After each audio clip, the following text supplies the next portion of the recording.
اهلا بكم في فيديو جديد. اول مره هجرب فيها الاكل الياباني. انا حاليا موجود في هيلتون الزمالك. جوه هيلتون الزمالك موجود حاجه اسمها ماكينو. ايه ماكينو ده؟ فتعالوا نشوف.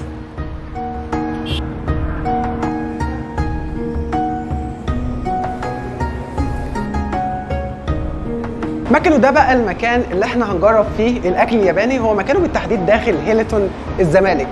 فيلا بينا بقى نجرب الاكل الياباني.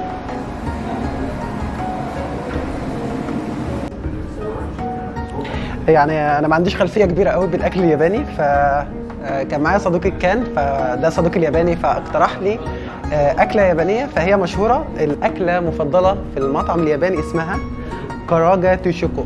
فيلا بينا نجرب الكاراجا تيشوكو ونشوفها عباره عن ايه.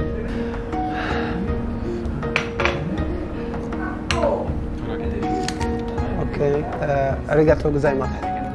كاراجا تيشوكو ده الاوردر اللي احنا طلبناه. فخليني اشرح لكم يعني ايه كاراجا تيشوكو سريعا كده. كاراجا تيشوكو ده معناها هنا ده مكون من ده الكاراجا اللي هي عباره عن الفراخ.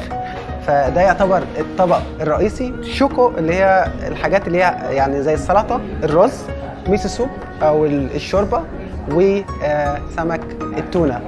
فميكس كده مع بعضه اسمه كاراجا تيشوكو. يلا بقى بينا نجرب ونشوف الكاراجا تيشوكو اقرب لايه من المطاعم اللي احنا جربناها قبل كده، وتقييمنا للاكل وطعمه عامل ازاي.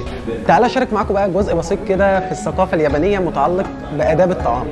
من المعتاد جدا في كلمه بيستخدموها اسمها ايتاداكيماس، والكلمه دي معناها حرفيا اللي هو ساتناول، هحصل على وجبه جميله.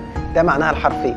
بعد ما نخلص في برضو كلمه والمعتاد دايما انهم بيقولوها اسمها جوتوسو ساماديشتا، ودي معناها اللي هي يعني كانت وليمه او كانت اكله جميله. يعني دي من الحاجات اللي هي مستخدمه في الثقافه اليابانيه. فتعالوا بقى نبدا ونشوف الاكل الياباني. فاول حاجه هنبدا بيها هو الشاي الياباني، الشاي الاخضر.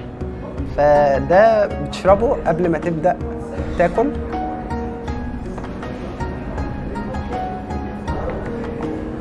ودي طبعا الطريقه اللي بنستخدمها لما بنيجي نصب بيها الشاي الاخضر او الشاي الياباني. فتعالوا كده نشوف طعمه.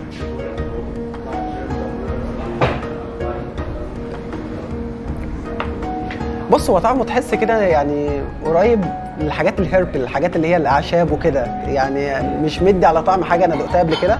طعمه مختلف جدا يعني. هنبدا بقى نجرب الكاراجا تيشوكو ونشوف طعمها عامل ازاي. يعني من الشكل اللطيف قوي، او من المعتاد اليابانيين.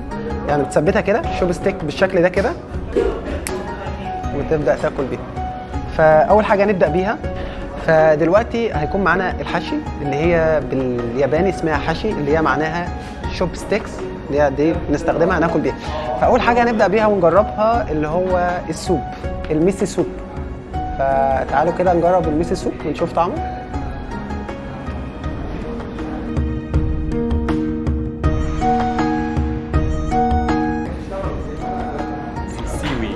Seaweed from the sea plant, like seaweed. From the sea. Seaweed. It's healthy, very healthy. لا، هو طعمه غريب وجميل صراحة. يعني طعمه غريب وجميل في نفس الوقت. دي جاية من البحر، هي حاجة هيلثي، حاجة صحية قوي يعني. مش بروفيشنال قوي، مش محترف ان انا اكل بالحشي شوب ستيكس. تاني حاجة هنجربها السلطة اليابانية.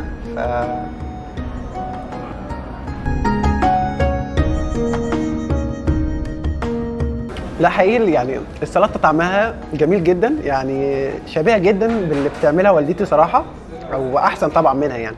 فهنا 1-0 لوالدتي طبعا اكيد يعني.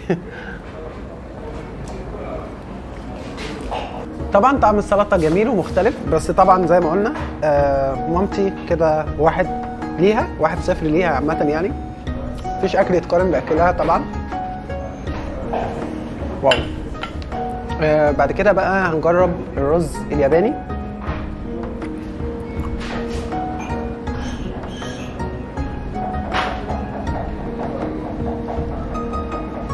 طبعا صديقي كان ورا الكاميرا بيضحك لان انا يعني بصراحه مش عارف استخدم الشوب ستيكس قوي، مش بروفيشنال فيها. بس بالنسبه للرز فهو طعمه تحس ان هو نسوا يحطوا عليه ملح. لا هما مش نسوا ولا حاجه، بس هو ده الطبيعي ان الرز بيكون عادب جدا، فانت بتستخدمه. انا حتى لما سالت وقال لي هنا ممكن تاكله عادي بالطعم ده. او بالمناسبه الرز من الحاجات اللي مشهوره جدا في الاكل الياباني. بلس برضو ان انت ممكن تاكله كده بالشكل الطبيعي اللي هو زي ما هو موجود، او ممكن تميكسد مع الميس سوب اللي هو الشوربه دي، فهيديك طعم تاني مختلف. تعالوا دلوقتي نجرب طعم الفراخ ونشوف الطعم هيكون عامل ازاي.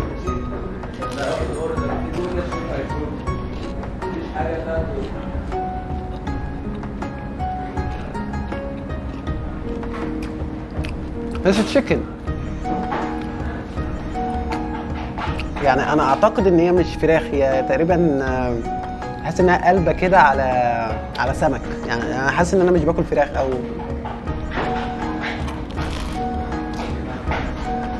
ثانيه واحده بس هتاكد.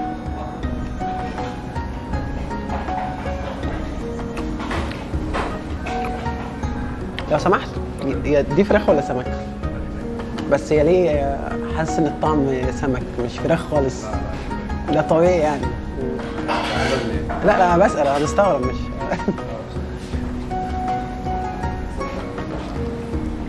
يا جماعه اتاكدت صراحه هي فراخ، بس انا بالنسبه لي الطعم مش مدي يعني على فراخ خالص، طعم حقيقي مختلف قوي. في الثقافه اليابانيه يعني طريقه الاكل بتبقى زي كده، ان انت مثلا الرز يكون في ايدك كده، ومثلا الفراخ اللي هي يعني مش متاكد انها فراخ صراحه يعني قوي، لان هي طبعا اتاكدت ان هي فراخ بس الطعم مختلف صراحه يعني.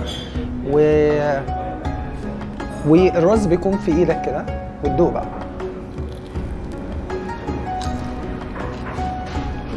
Can I put it here and there? Never. I would like. Don't show it in the video.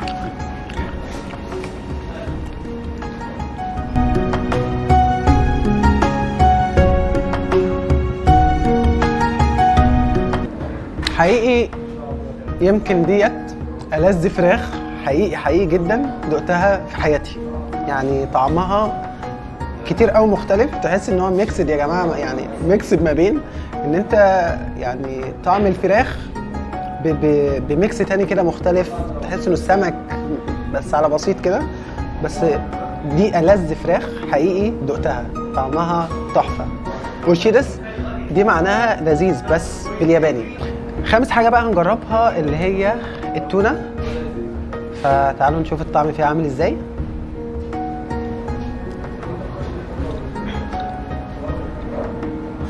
واو، والشيرس بصراحه طعمها تحفه. دي الطريقه اليابانيه اللي انت ما تيجي تاكل بيها مثلا في ايدك الرز وبتاكل كده وبتميكس مع الرز عشان الطعم يميك سنس، او تحس ان هو طعمه جميل.